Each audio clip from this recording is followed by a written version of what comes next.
Say it again. Hear me now? Is that Kathy? Yes. Okay. Good evening, everybody. With it being Monday, March 30th, 2020 at 5 o'clock, I will call this meeting of the Webster School Committee to order and ask that those of us in the meeting room please stand for the Pledge of Allegiance.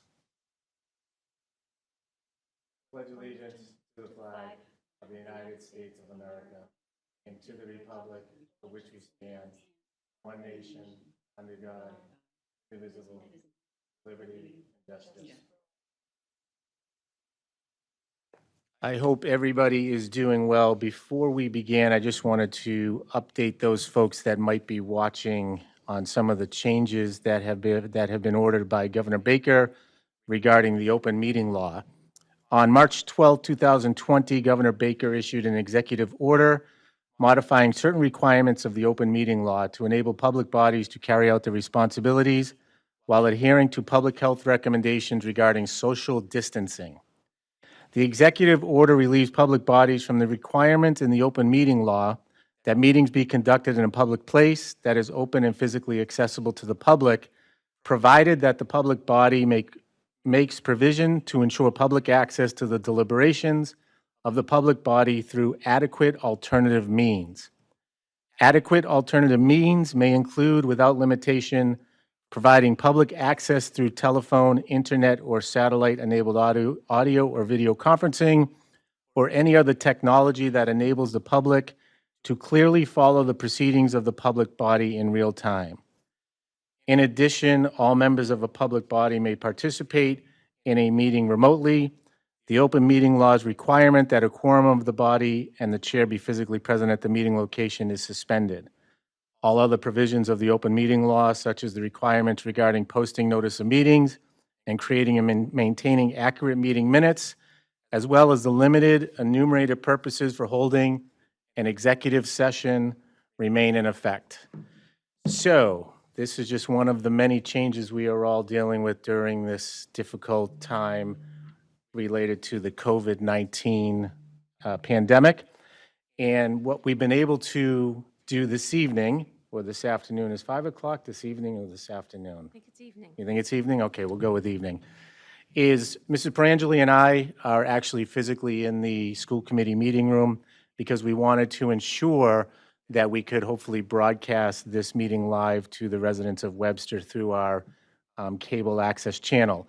As a backup, we are also recording this meeting on Zoom, and we will be posting either the recording through our regular system and/or the Zoom meeting, depending on which one ends up having a better audio and video production. So I do want to thank Mrs. Perangeli and the IT team for setting this up for us. Based on these new guidelines by Governor Baker, I am joined by my colleagues on the committee via a Zoom meeting, Mrs. Siddiqui, Mrs. Blythe, and Mrs. Naparata. Mr. McCara unfortunately did have a last-minute work scheduling conflict and is unable to join us. Also joining us this evening is our superintendent, Dr. Gogan, as well as the executive assistant to the superintendent and the school committee, Mrs. Marazzo. So welcome, everybody. I know Dr. Gogan in a minute is going to get into a lot of the updates related to some of the changes that her and her amazing staff have been dealing with since the outbreak has occurred. I just want to clarify that everybody who is on the meeting can hear us. Is there anybody having a problem hearing us? No? And if you do end up getting somehow disconnected or for some reason, Mrs. Naparata, can you not hear us? Okay, sorry. If for some reason you do get disconnected and are unable to hear us, just please text me and we will pause the meeting until you're able to reconnect. With that being said, in that long-winded introduction, the first item on the agenda is the superintendent's report. Good evening, Dr. Gogan. Good evening, everyone. I hope this meeting finds everyone home, abiding by social distancing, and safe, healthy. We are certainly in unprecedented times. Our district, like many districts, are are on a very steep learning curve. We have had the drastic shift of closing down our schools, been tasked to our students who are providing ongoing support and activities, emotional support to our who have closed.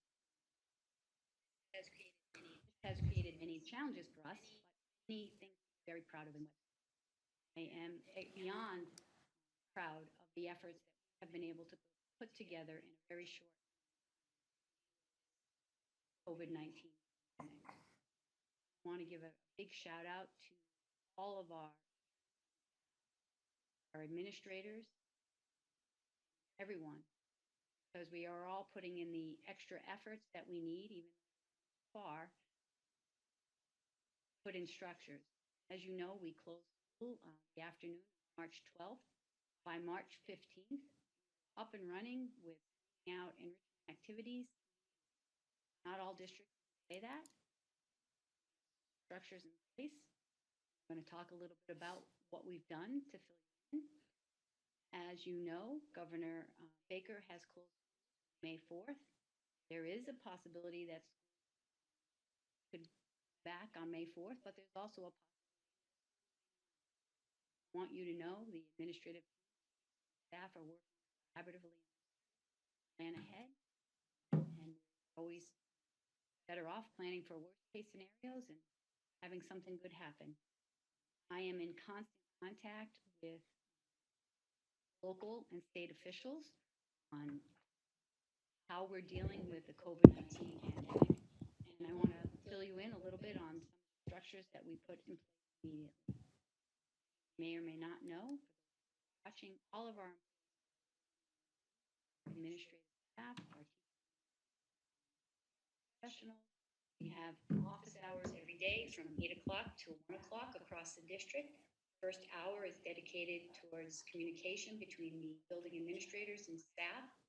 And the 9 to 1 is open for teachers to be giving enrichment and activities, support, outreach, counseling, contact with families. I want to make a special note that although our district is shut down and our offices are closed, our offices are open remotely, and it's very important that parents and families and caregivers and students, if they're trying to reach the offices in our building, that they use email because our administrative assistants are responding to all emails. It's important for you to know that only essential employees are on site at the Webster Public Schools. Our custodians and our food service employees are on a rotating schedule. As you know, we have 3 distribution centers, food distribution centers on site. They're a grab and go center. I'll talk a little bit more about that, and Mrs. Perangeli is as well. Our business office and special education office are only permitted on site for with special permission from myself or Mrs. Perangeli. Essential things like payroll, certain staff have to go in. Am I delayed? No. Okay, I can hear an echo. So some of the structures that we have in place for collaboration and ongoing communication include set meetings. We have daily Zoom meetings with the central office staff. We're in our 3rd week of remote learning. Our administrators at each of the buildings were meeting daily with their staff. We have decreased that to 2 times a week, but it is happening more than that in different ways. We've included that our ILT members will be running their own meetings with staff for collaboration. There are guidance, nursing, and crisis team meetings with the administrators and counselors and nurses to talk about outreach and maintaining that social emotional connection to some of our students. There's also a grade level and department head meeting happening once a week. Special education meetings are occurring in the buildings between team chairs and special educators, between our director of student services and staff. There are a lot of different meetings. We also have meetings for our ABAs and our paraprofessionals. Our structures for remote learning and daily communication for our staff, that structure, that 8 o'clock to 1 o'clock has really helped us tremendously. By March 16th, I told you we had a plan in place and everyone was pushing out information. By March 23rd, we had to sort of regroup and say what's going home and at what time is information going home, because we don't want to overwhelm our families. And so we've minimized and structured things so that students at the elementary and the middle school and the high school are receiving information based on what their current schedules were. So if they had PE on Tuesday, they would get an enrichment activity from PE on Tuesday, as opposed to getting PE from 5 different specialists. So we've minimized that based on some feedback that we've received from parents. As you know, on March 27th, Commissioner Riley came out and announced his framework for remote learning. I am ecstatic that we have the guidelines already in place, and the structures in place. And it's really important to note that when Commissioner Riley put out the remote learning guidelines, he put them out on Friday, and today he sent out a letter and we've sent it to our families. He stressed that remote learning is not synonymous with online learning. It really is incorporating enrichment activities into the day-to-day lives of our children from afar and enriching skills that they already have. In his memo, he did talk a little bit about the importance of an opportunity for introducing new content. And that truly is based on whether or not all of our students have the ability to respond to our teachers. And this is mostly important over at the high school, where a lot of our students themselves are being stressed out about whether they're going to get their credits to graduate. So that was a relief to know that we could do new content. And the way we made that decision was based on how many students have we not been able to reach. And I'm really pleased to share with you that the high school administration shared with me that to date, there's only been 16 students that have not responded to the outreach from their teachers. We are working this week on that list to make sure that we reach out to all of those students to see what's going on with them. So in Commissioner Riley's guidance, we have met all the structures for remote learning. We have to provide students opportunities to connect with one or more educators multiple times per week. We're doing it daily. We have to provide access to multiple hours of academic content by an educator.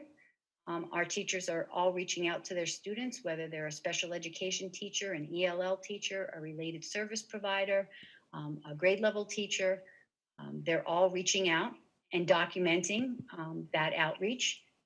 And there has to be time in our students' day for physical activity and for the arts, all of which I hope that you have seen if you are parents who are out there listening.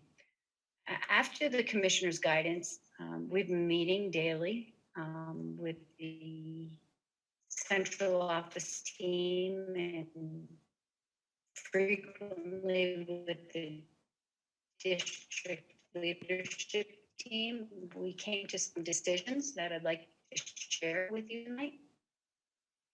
The high schools of adding new content and It's caught up now.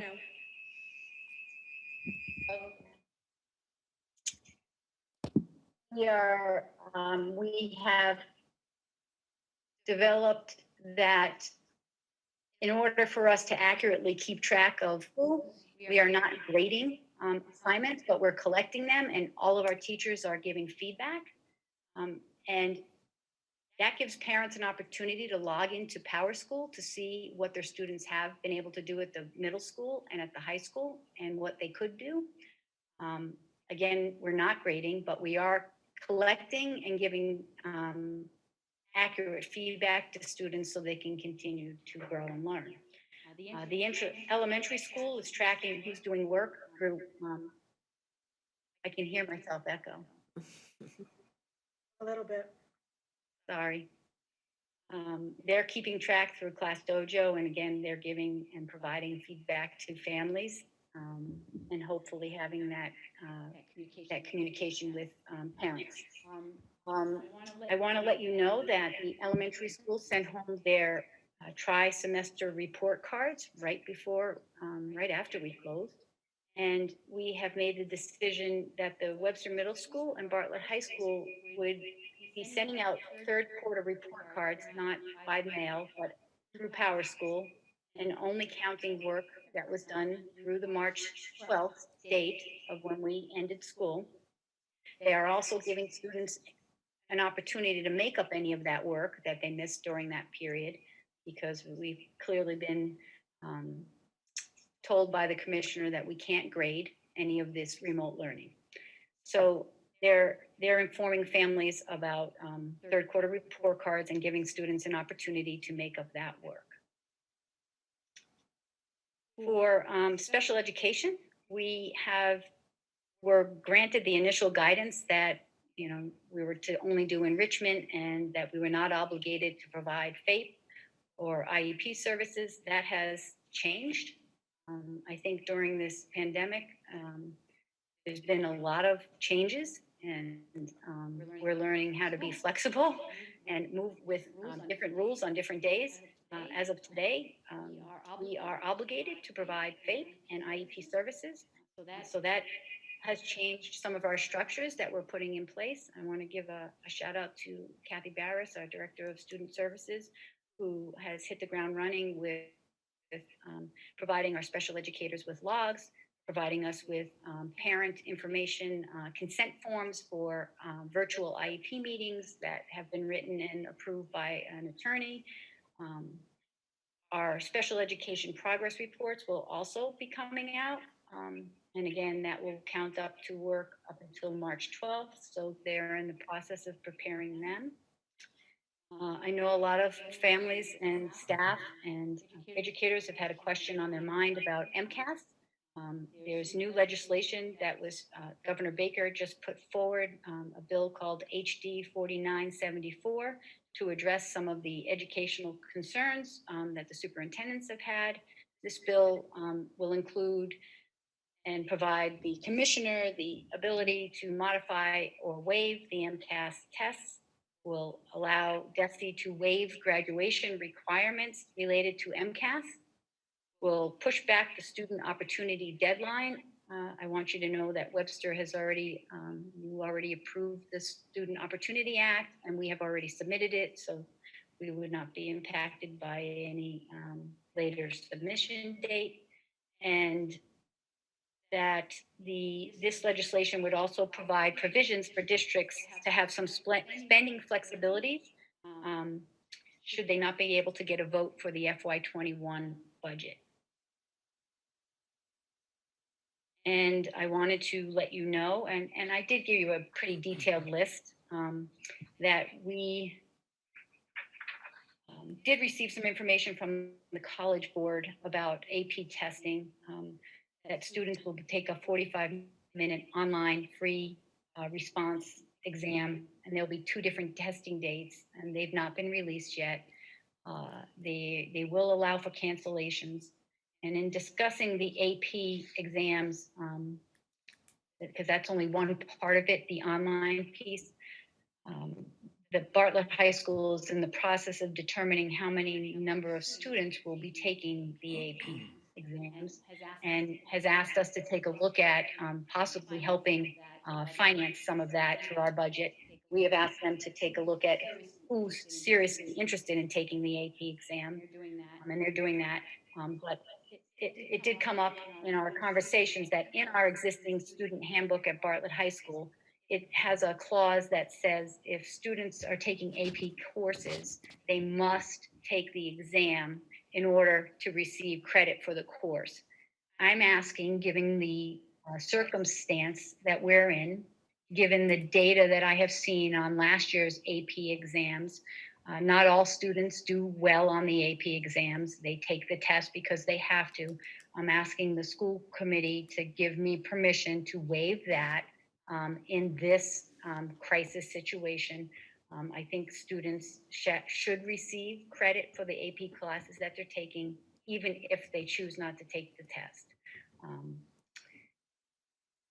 I don't know if you want to talk about that or if I have some other things to share with you. If you want me to come back to that. Yeah, why don't you continue it and we'll take that up at the Okay. end. We have done an enormous lift for outreach. Our number one goal, I will continue to say, is safety for our students and families, social emotional support. All of our teachers are trying to find out what way works best for families with communication. We have an established list that we're working off of who has not responded. Our counselors, our nurses, our administrators are going to be taking that list and working this week to make sure that we have reached every single one of our students. I'm pleased to inform you that we have already established a contact at DCF for our families that are involved with DCF and our students that are under DCF custody. We have a key contact at each building. We're streamlining communication to make sure that our kids are safe and we can answer any questions. We have provided and continue to provide support for our staff with face Zoom meetings, with check-ins to make sure everyone's okay. Lori has been sending employee program assistance to anyone who needs that. This is a stressful time for people. We did and were able to provide our staff an opportunity right when we initially closed, right after we closed, to come in and collect their personal belongings and materials that they would need. We did that in a very, very structured way. We followed the guidelines of not having more than 25 people. People had to keep social distancing. They were to come in and out and that was the one opportunity people were given. After staff came in, our custodians, I want to give a great shout out to them, did again another thorough cleaning of our building. So we structured that well.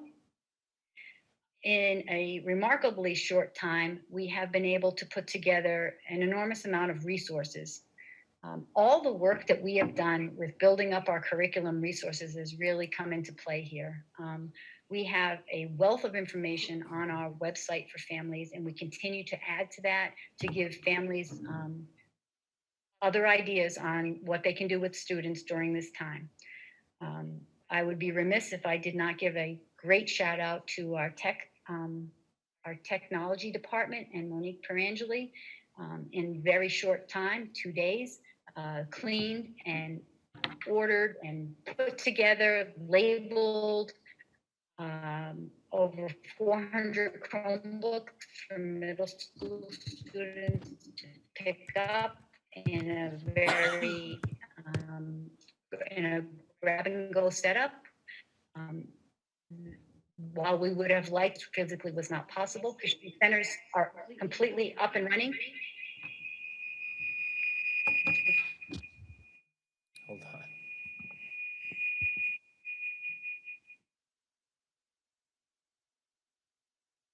Yeah, I'm getting some feedback.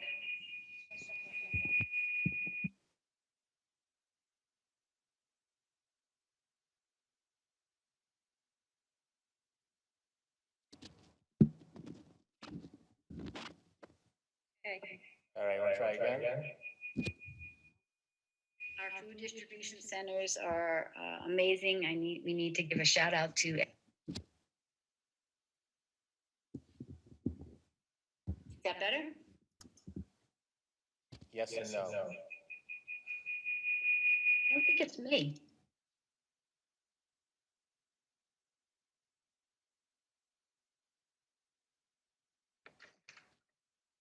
If everyone else mutes. Do you want me to mute? I'll No, mute no. everybody. And then if people have a question, they can just turn on their mic.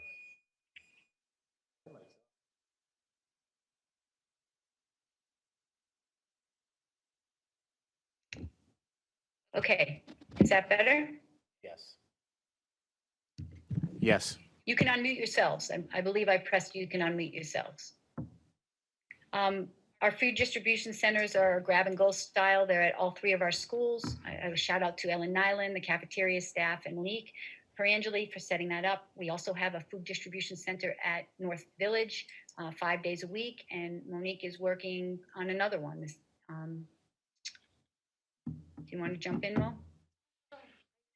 You got to turn your mic on. I just want to echo Dr. Gogan's comments about our staff and our teams throughout the buildings who are jumping in and doing great work. Our food service staff and custodians have gone above and beyond to keep the buildings clean, to keep the food service department operational, working under different conditions where they're delivering meals to cars and doing a drive-through process in 3 different buildings and a site at North Village, 5 days a week currently, from 11 to 1. So I want to give them a huge shout out, thank you. And also to, the business office staff who are coming in to process payroll and keep operations going. As you know, there are vendors looking forward to get paid, so having some access is important, and I would just want to thank them all for that. We have been currently serving about anywhere from 550 to 600 meals. I think we were over 600 on Friday, and I expect that number to increase. So I am looking at adding sites. I'm looking at a site, hopefully, we'll be starting in a few days down at Try muting that mic. Now just turn it on. Trying to serve down at Head Start, hopefully. I've spoken with administration there, and they're willing to let us use their parking lot area as another site, so people down at that end don't have to walk up to one of the schools for meals during the week. So I hope to get that operational soon. I'm working with Ms. Nyland to kind of try and come up with coverage and staff and how we're going to make that happen. But thanks, I thank everybody for their hard work during all of this. It's been super.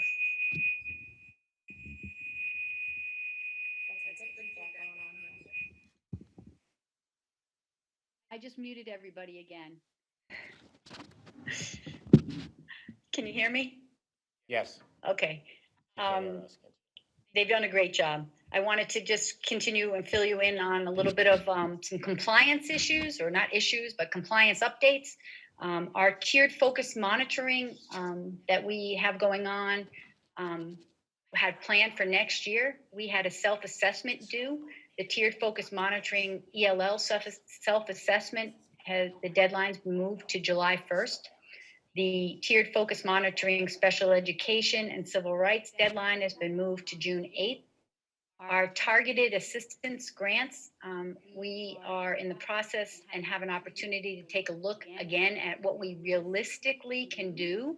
And those meetings will happen this week. We have an opportunity to amend that grant if we need to. Just as a reminder, we did receive some funds, and so we want to make sure that we are efficient and effective. So we may need to make some slight modifications. I'll keep you posted on that. The SIMS data was extended to March 26th. And then I was a little surprised. I was very surprised that on Friday, in the midst of all of this, I finally received a draft copy of our coordinated district review. Of course you did. From last year. The Department of Education certainly understands that we are in a time of crisis, and we will be looking at that for factual errors and working with them to come up with a final draft. I will keep you apprised of that.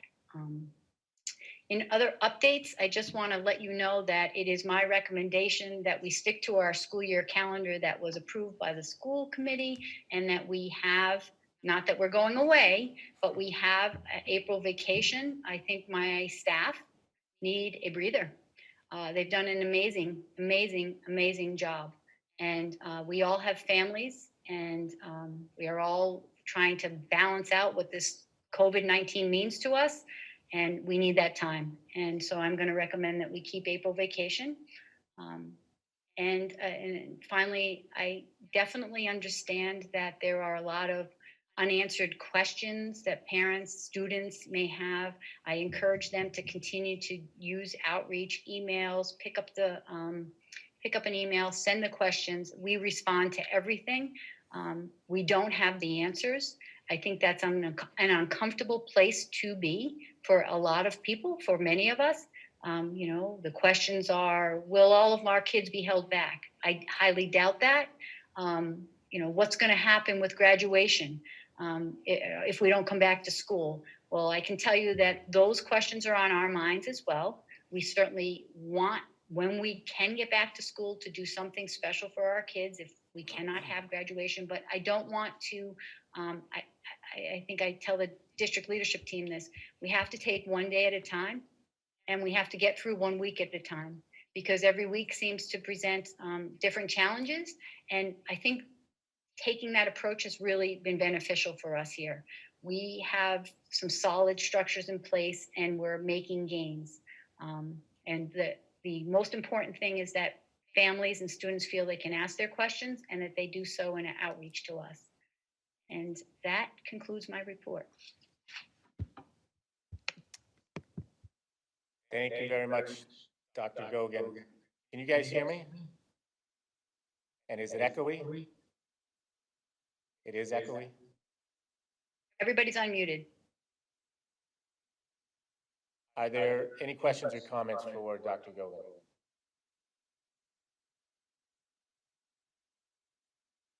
Sheila's trying.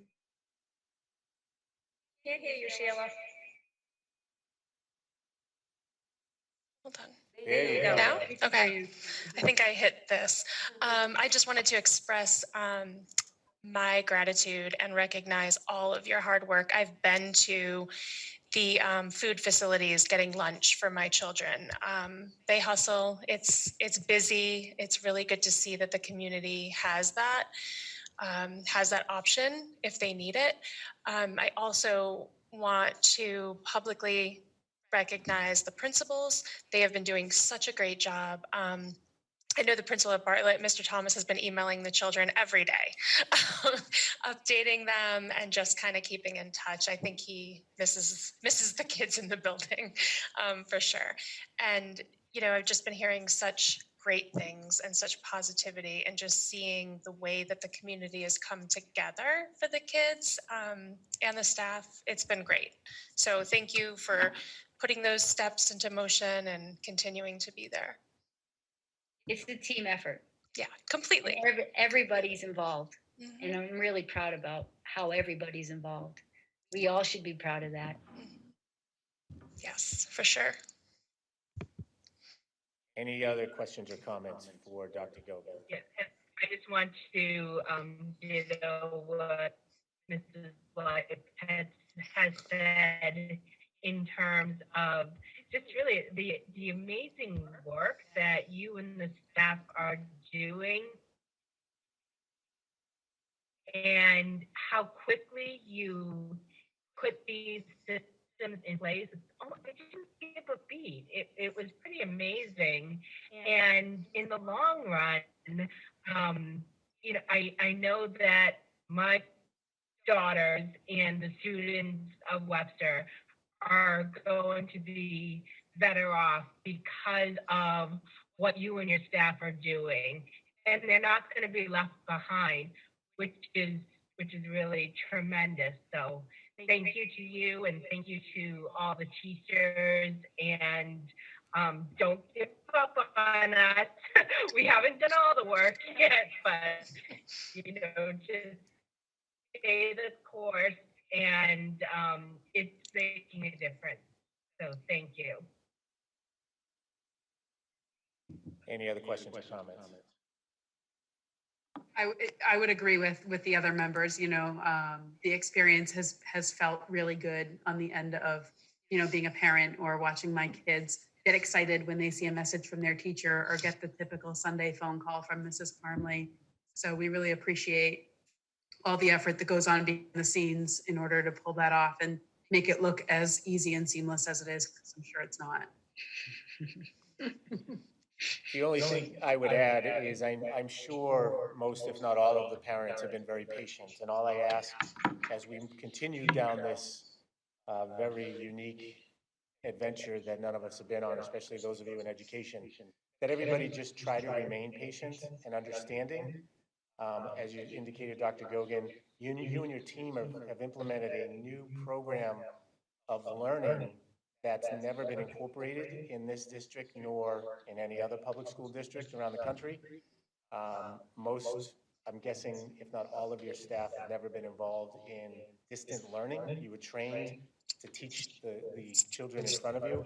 So I just ask the parents and the community to continue to be patient and to show grace to those that are working in the district. Obviously, if you have questions, please reach out to the teachers, administrators, and ultimately, if necessary, the superintendent's office. But again, ask everybody to please continue to be patient and understanding. We don't have all the answers now, and those answers, as Dr. Gogan knows, sometimes change on a daily basis, but we will continue to communicate as much information as we have as quickly as we possibly can. So that's all I wanted to say. There was a request during Dr. Gogan's report, and I will entertain a motion to give the superintendent permission, if she feels it's appropriate, to waive the AP testing requirement in the Bartlett High School Student Handbook for AP course credit. So moved.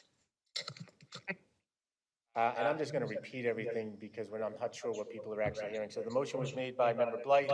It was seconded by Member Siddiqui. Is there any further discussion? Hearing none, and I may just poll all of you and repeat just so people hear. Mrs. Siddiqui?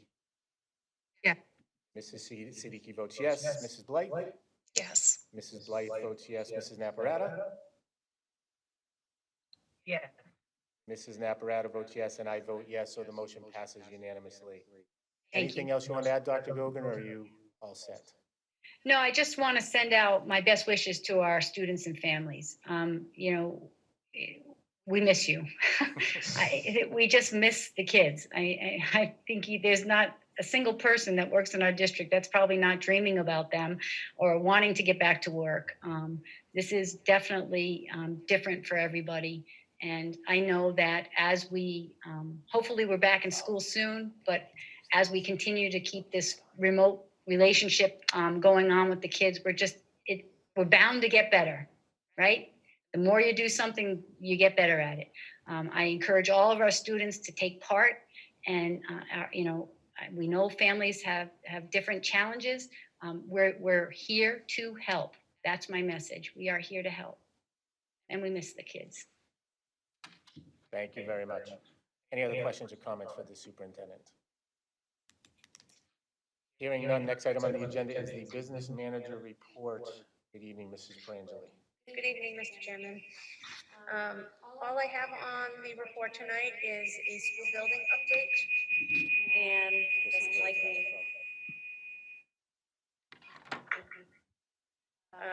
I reached out to the state. As you know, we are supposed to be going to the board on April 15th for a meeting with the MSBA to approve the feasibility study.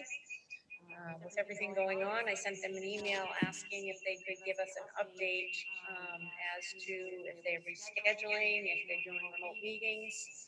I heard back on the 26th that they couldn't give me an update yet at that time, and more information would be forthcoming. So tonight I did get an email from the state asking to do a phone call. So I'm assuming tomorrow I'll probably have some more information. I can't give you any more than that tonight, other than I will probably be on a call tomorrow and hopefully get those answers, and we'll let the committee know as soon as possible. Thank you very much. Are there any questions or comments for Mrs. Prangeli? Hearing none, moving on with the agenda, there is nothing under old business. First item under new business is approval of hourly employee during school shutdown. Dr. Gogan. Yes, it is our recommendation that we continue to pay our hourly employees. As you know, we have set up a structure for every single employee in the district to work remotely to do what they can. Our staff are on call if we need them, and we think it's the right thing to do. And the Commissioner of Education is recommending that, the Governor is recommending that, and we'd like to bring it forward to the school committee for a voice of approval and support. Any questions or comments from the members? You guys can still hear me, correct? Yes. Okay. Trying to mute as many microphones as I can to reduce the background noise. I'm sorry, any questions or comments from the members? Hearing none, I will entertain a motion to approve the continuation of pay to the hourly employees during the school shutdown. So moved. Second. Sorry, I was muted. The motion was made by Mrs. Blythe and seconded by Mrs. Siddiqui. Is there any further discussion? Hearing none, Mrs. Siddiqui? Yeah. Mrs. Siddiqui votes yes. Mrs. Blythe? Yes. Mrs. Blythe votes yes. Mrs. Naparata? Yes. Mrs. Naparata votes yes, and I vote yes. The motion passes unanimously. Next item on the agenda is approval of town meeting articles. Mrs. Perangeli? Yes. So I am presenting two articles to hopefully be funded from free cash. I had talked with the town administrator previously about these, and he is in support of them. The first article is to purchase two multi-function school bus. Those would help offset some of our transportation costs that we pay.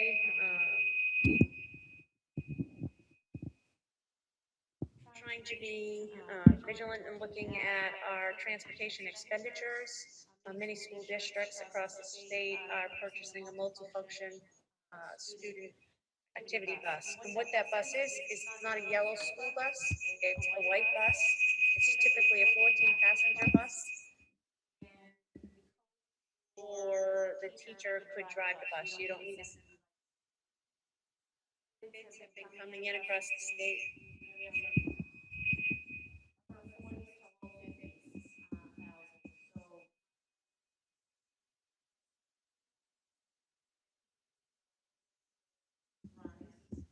Because those are not set runs, so we can use them. And then we could also use them for our extracurricular and our sports.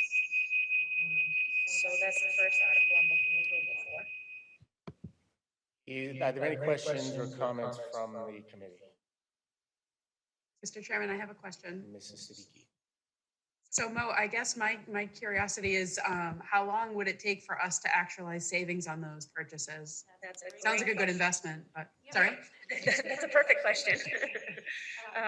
We spend about $20,000 a year just in life skills runs alone. Okay, So in 2 years, 2.5 years, you pay for one bus itself. So these buses last a good 10 to 15 years anyways, because you're putting on very low mileage. So they're saying they see a good life. and then with the, it sounds like sporting events also, we wouldn't be paying a driver to sit during the events and things like that also, right? No, with these buses, we cannot pay the drivers. So the drivers are the coaches or a teacher, and they cannot pay for driving. So it's a win. Right, Sorry. it's a win-win for us, and with sporting events, a lot of what we pay for is, right now, we contract out, we pay approximately $80 an hour for wait time. So if there's a 4-hour event, that trip is $320. So there's a savings automatically there for those runs. We also have some sports where kids are walking, or we have drop-off with our track meet, bus drops off, that's $200 just for them to drop off. We'd be able to use our buses for those versus that. Thank you. Good question, thanks. Any other questions or comments from the committee? Hearing none, I believe we need separate. I would recommend.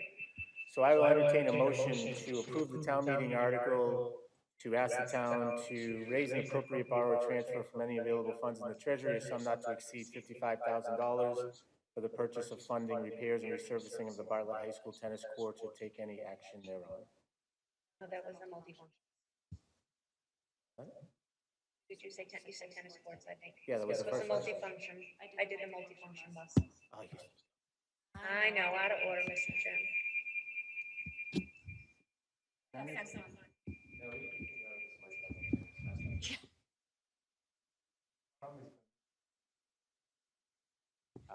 Sorry about that. I will entertain a motion to approve the town meeting article for a sum not to exceed $110,000 for the purpose of purchasing 2 district multifunction school activity buses. So moved. Oh, Second. The motion was Out of order. made by Mrs. Siddiqui, seconded by Mrs. Blythe. Any further discussion? Hearing none. Mrs. Siddiqui? Yeah. Mrs. Siddiqui votes yes. Mrs. Blythe? Yes. Mrs. Blythe votes yes. Mrs. Naparata? Yes. Mrs. Naparata votes yes. I vote yes. The motion passes unanimously. The next item, I will entertain a motion for the town meeting article warrant to raise not to exceed $55,000 for the purchase of funding repairs and resurfacing the Bartlett High School tennis courts. Do you want me to explain? Is there any further discussion? The tennis courts, we are looking to resurface. Would you try turning your mic on? Talk into it and then mute. We've been still for too long in the room. Okay, let me mute this. Let's see if this works. Okay. So the multifunction bus. He has to turn this. Oh, I already did that. I'm on the tennis courts. All right, hold on. Is that better? Much. Can Mo just sit next to you, Dave? No. 6 feet. Oh, 6 feet. We've got 8 anyways. That's why you didn't invite me to be in the room. That's right. We're a good 8. All right, I think this actually might work better. We finally figured it out at the end of the meeting. Yeah, it's a learning curve. So now I'm going to go back to your tennis courts. And you can hear her, correct? Yes. Okay. Okay. The tennis courts were done, the last time they were done was in 2005 when we had the renovation for the middle school. The tennis courts were moved to the front. They haven't had any work done on them since they've been installed. We have 3 courts. They all need severe work. 3 of them are to the point where they may not be able to be used for meets anymore. The poles are not secure. There's some major cracking going on. They've been looking at getting those done for a couple of years, and, you know, we keep waiting to say, are we going to have a project? Is something going to come up that we can get them fixed? After discussions with the town manager and getting some pricing, and somebody coming out to look at the courts, we're estimating it's going to be about 50, anywhere from 50 to 52,000, which is why I think I'm going to have to go out to bid for this. So I put a not to exceed, for somebody to come in to fill all the cracks, replace all the poles, and resurface the court. It's a lot more feasible to pay this out of free cash when we have the money than it is to go borrow that or even tie it into a project. So I'm recommending that we go to the town. Again, I did speak to the town administrator about this already, and ask for money from free cash in order to resurface and get those courts up to snuff. Are there any questions or comments from the committee? So we'll try this for the 3rd time. I'll entertain a motion to approve the town meeting article to ask the town to raise a sum not to exceed $110,000. No, I'm on the wrong one again, aren't I? 55. Not to exceed $55,000 for the purpose of funding repairs and resurfacing of Bartlett High School tennis courts. So moved.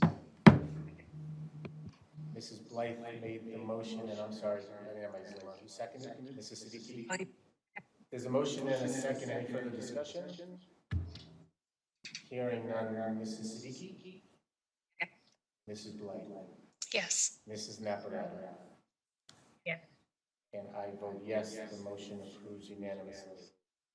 Next item on the agenda is review, transfer, signing of bills, payroll, and vouchers. We have a request, and I will entertain a motion to transfer $8,267.67 from the Webster Middle School Student Activity Savings Account to the Webster Middle School Student Activity Checking Account. So moved.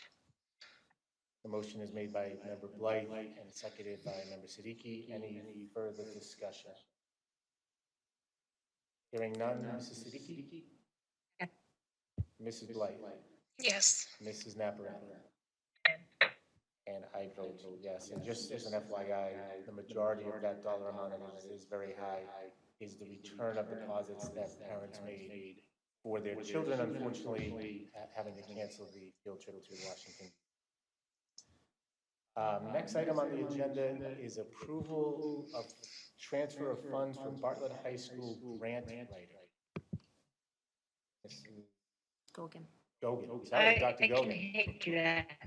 I can take that, David. We have had to incorporate more hands-on learning as we plan the educational programming for hopefully a renovation. Um, there are a number of different grants out there for increasing hands-on opportunities, vocational opportunities. And they recently, there's a consultant that will help write the grant. They have the whole format down, and they've helped many districts receive this grant. So we are looking to hire this person to help us write the grant so that we can also be in the line of receiving that money. I'm trying to just find the name of it for you, but I'm so tired I can't recall it in my head right now. So we're looking to pay a consultant to help us, to help streamline that. These grants are very specific. We don't feel we have the capacity internally to write these type of grants. So they've done them before and done them very successfully. So that's what that money is for. Are there any questions or comments from the committee? And I'm assuming the other tech line item won't need by the end of the school year, correct? Without any questions or comments, I will entertain a motion to transfer from Bartlett High School account other tech 033-014-585316-1450, the amount of $5,000 to Bartlett High School. Let's see, is that consulting services? It's a new line. Consulting services, account number 033-012-530-355-2210.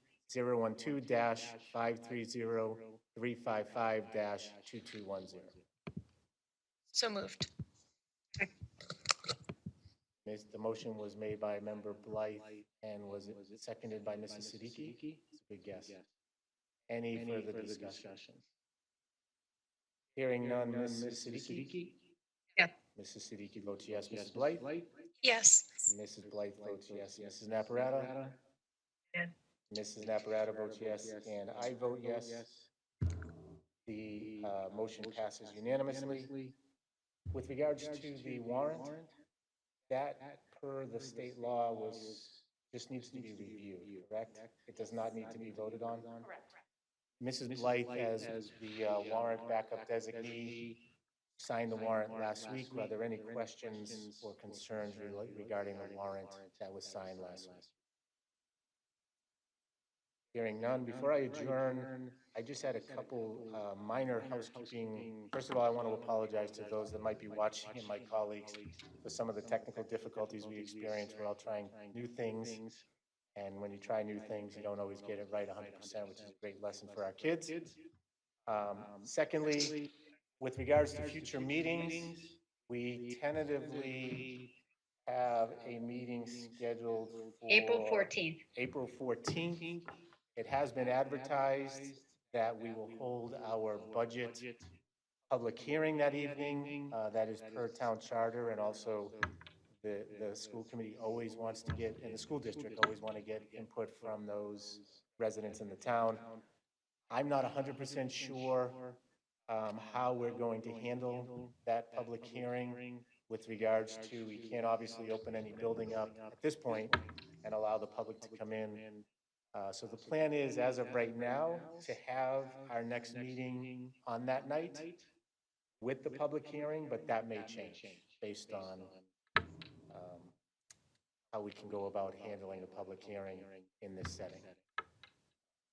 So other than that, are there any other comments or questions from anyone else before we adjourn? Again, I appreciate everybody's patience and hard work, and thank you for joining us this evening. With that, I will entertain a motion to adjourn. So moved. There's a motion to adjourn by Mrs. Blythe, seconded by Mrs. Siddiqui. Mrs. Siddiqui. Yeah. Mrs. Blythe. Yes. Mrs. Naparata. And I vote yes. Meeting adjourned. Thank you very much, everybody. Thank you. Good night. Thank you. Stay safe, everyone. You too.